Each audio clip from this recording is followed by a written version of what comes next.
Dear Feline, the reply of Sir Cuddles. My dear young friend, your missive reached me this morning, pushed beneath the pantry door. I must apologize for the delay. It took me upwards of 45 minutes to fish it out from beneath the skirting board. I was forced to use my left paw, a limb I rarely employ for manual labor, as it has a slight cowlick near the wrist, which, when damp, makes me look like a retired pirate. It was a harrowing ordeal, fraught with dust. However, one must suffer for one's correspondence. You write to me, Thomas, with a heavy heart. You tell me that you wore your Sunday suit to the school disco, hoping to impress young Penelope of the parallel class, only for her to state that you looked stiff and like a little headmaster before she departed to share a bag of pickled-onion crisps with a boy named Gary. Ah, Thomas, my dear, unfortunate boy.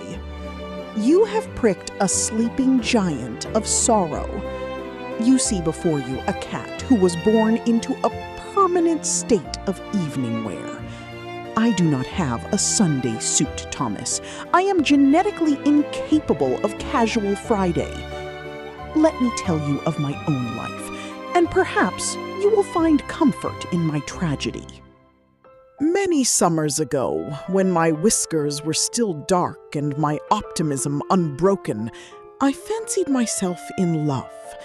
She was a Persian of exquisite, if somewhat theatrical fluffiness, named Beatrice. I resolved to woo her with the utmost decorum. Good afternoon, Beatrice. I observed that the sun is particularly agreeable upon your fur today. Might I occupy the adjacent brick? She stared at me.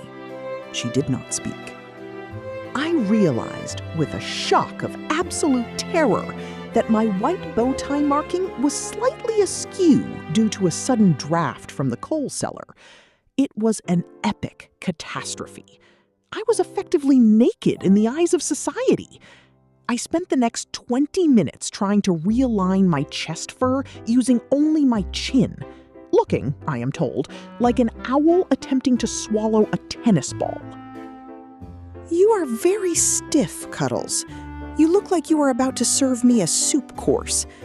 I prefer a Tom with a bit of dirt on his collar. And with that, she leapt down to the alleyway to join a ghastly creature known as One-Eyed Nigel, a cat who looked as though he had been assembled from spare parts found behind a public house. Cuddles, mate, you're doing it all wrong. It's like my granddad used to say, a gentleman who don't sweat don't get. You've got to show her you've got a bit of the rogue in you. The ladies love a bad boy. There is a dustbin behind the butcher's. It is greasy. It is dangerous. Jump on it. Slouch. Give her the look. I do not wish to play it dirty, Buster. I wish to play it with dignity. That evening, seeing Beatrice on her terrace, I scaled the butcher's dustbin. I attempted to slouch. But as I have mentioned, my spine is designed for the House of Lords. I looked less like a romantic rebel and more like a cat who had been poorly taxidermied mid-leap. To make matters worse, the lid of the bin was not secured.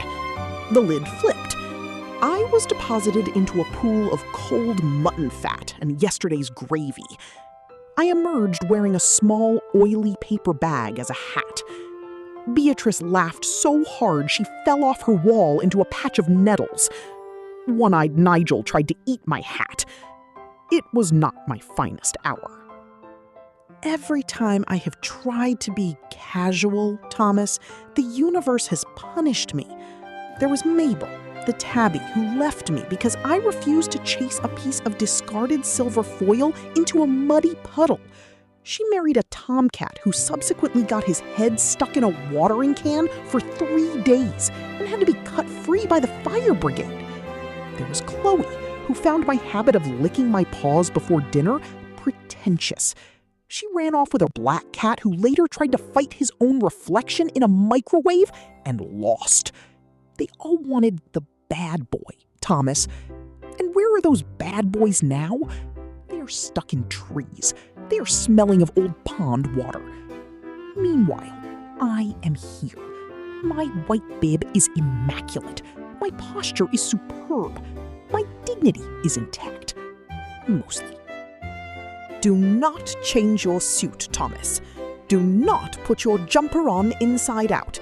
And for the love of all that is holy, do not eat pickled onion crisps just to fit in. I am still sitting by the window in my perfect tuxedo, waiting for a lady of refinement who appreciates a cat who looks like he is about to present an award at the Oscars. I have not given up hope, and neither should you. One day, Penelope, or someone far superior, will realize that a young man who dresses properly is a rare and beautiful thing. Until then, hold your chin up. It keeps the collar from chafing. I remain, sir, your obedient servant, Sir Cuddles.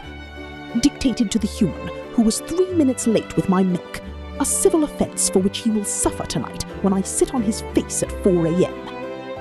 Sir Cuddles is still waiting for his forever love. He seeks a person of refinement, kindness, and excellent lap availability. Someone who understands that a perfect tuxedo is not a wall. Sometimes it is simply how a soft heart dresses for the world.